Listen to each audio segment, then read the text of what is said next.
बहुत बहुत शुक्रिया जनाब।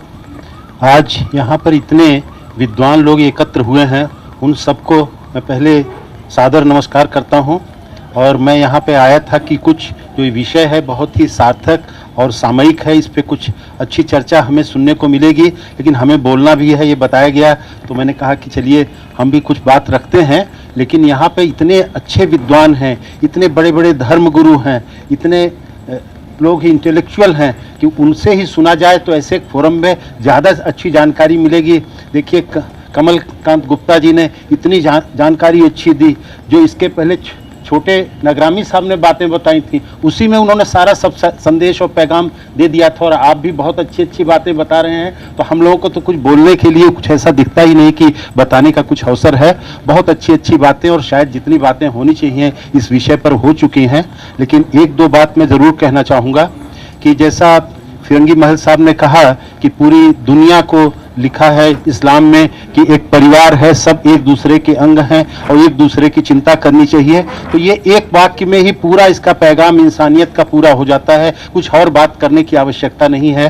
हिंदू धर्म में भी कहा जाता है कि वसुधैव कुटुंबकम, विश्व एक परिवार है। और जब परिवार एक है तो किसी को कोई नुकसान कैसे पहुंचा सकता है, उसको फायदा ही पहुंचाएगा। क्योंकि घर का एक नालायक लड़का भी है तो उसकी परवरिश देखभाल माँ बाप करते हैं, और उसकी सारी कमियों के बावजूद भी उसको अपना ही बना करके उसको सुधारने की कोशिश करते हैं। तो ये आवश्यकता है कि ये जो वसुधैव कुटुंबकम की भावना है, इसको हमें पूरे समाज में इस विषय पर मानवता और जिम्मेदारियों की जो बात की जा रही है, रिस्पॉन्सिबिलिटीज की बात की जा रही है, तो इसके लिए यही सबसे बड़ा अपने आप में हो सकता है। ये कहा जाता है कि सारी दुनिया के जितने भी मनुष्य हैं, और सनातन में कहा जाता है कि यत पिंडे तत् ब्रह्मांडे आत्मवत सर्वभूतेषु। ये कहा जाता है कि आत्मवत सर्वभूतेषु, सभी जितने लिविंग बीइंग्स हैं, पेड़ पौधे जानवर, वो भी आत्मवत हैं। तो हम आत्मवत होकर के अपने को नुकसान नहीं पहुंचाते हैं, कभी नहीं पहुंचाते हैं। सुसाइड जो करते हैं वो भी किसी न किसी मिसगाइड होकर के करते हैं, नहीं तो अपने को नुकसान पहुंचाने की किसी भी जीव जंतु में ये हरकत प्राकृतिक रूप से नहीं होती है। ऐसे ही यत पिंडे तत् ब्रह्मांडे, जो इस पिंड में है वही पूरे ब्रह्मांड में है। तो चाहे जिस मजहब का हो, धर्म का हो, जिस जाति का हो, जिस देश का हो, जिस रंग का हो, सब लोग एक हैं। तो आज इसमें आवश्यकता है कि इस बात को अगर आत्मवत कर लिया जाए तो सारे झगड़े फसाद खत्म हो जाएंगे और दुनिया में अमन चैन हो जाएगा।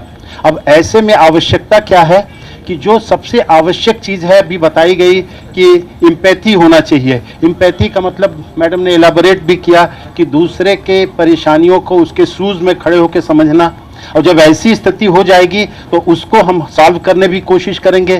सिंपैथी में तो हमें बहुत दुख हो रहा है कि फला आदमी हमारे बगल में 3 दिन से भूखा पड़ा हुआ है, और उस 3 दिन के भूखे के प्रति हमें सिंपैथी बहुत है, लेकिन वो पानी भी मांगे तो हम उसको पानी देने के लिए तैयार नहीं है। तो सिंपैथी से काम नहीं होना है, एम्पैथी से काम होना है। और एम्पैथी का जो प्रैक्टिकल डेमोन्स्ट्रेशन है, अप्लाइड एस्पेक्ट है, वो कंपैशन के रूप में है, जिसको करुणा कहते हैं। और करुणा का जो प्रस्फुरण होता है, विकास होता है, या व्यवहारिक पक्ष है, वो करुणा का होता है प्रेम के रूप में, प्रेम और सेवा। तो प्रेम और सेवा के भाव से अगर मनुष्य संचालित होगा तो सारी समस्याएं हल हो जाएंगी।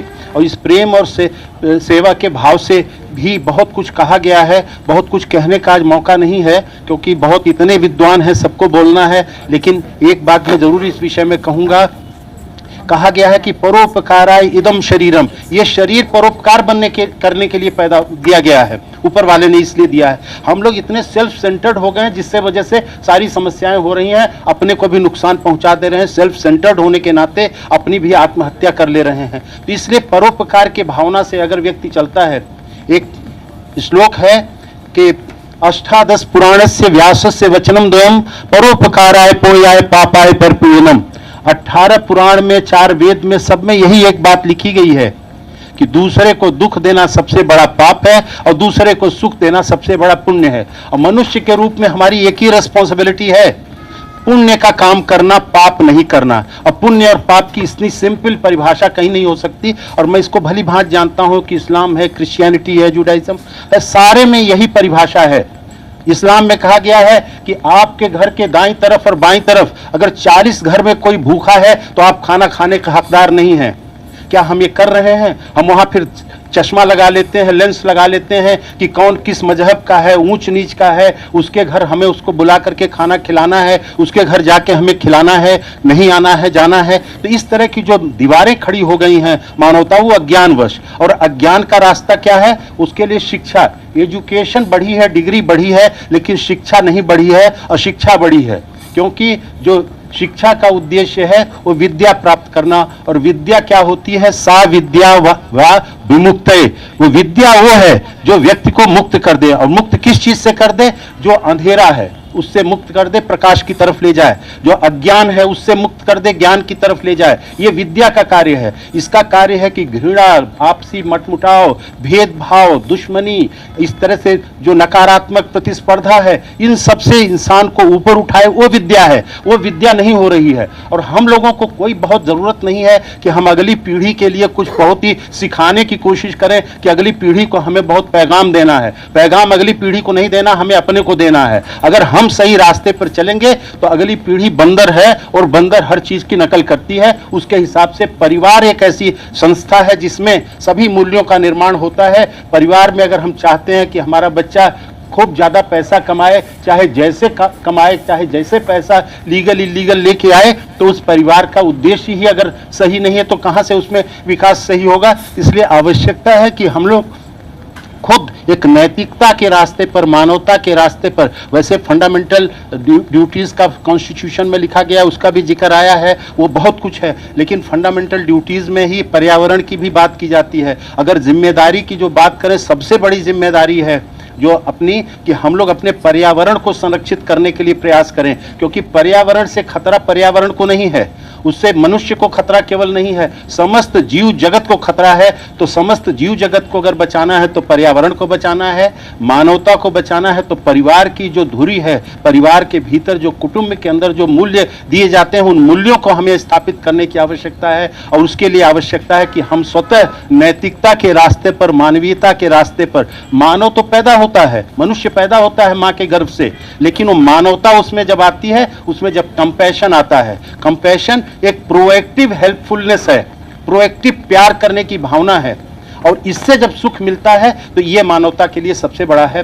तो ये बस आखिरी एक चौपाई कह के बात खत्म करूंगा कि 4 वेद 6 शास्त्र में बातें लिखी हैं 2, सुख दीने सुख होत है, दुख दीने दुख होए। तो अगर खुद को सुख चाहिए तो दूसरों को सुख देने की हमें व्यवस्था करनी पड़ेगी, तभी हम सुखी होंगे। और जो खुद सुखी होना चाह रहा है उसकी विडंबना, परेशानी आप देख रहे हैं। रात में नींद नहीं आ रही है, भूख नहीं लग रही है, मानसिक चिड़चिड़ापन है, ब्लड प्रेशर बढ़ रहा है, डायबिटीज बढ़ रही है। सारी मानसिक त्रासदी की जड़ यही है कि लोग दुखी जीवन, फ्रस्ट्रेटेड जीवन, एंजाइटी, टेंशन और तरह तरह की चीज़ों से पीड़ित हैं, और केवल अपने रास्ते से भटकने के कारण इस रास्ते पर हमें आने की ज़रूरत है, पूरे समाज को लाने की ज़रूरत है। बहुत बहुत आप सभी लोगों को शुक्रिया।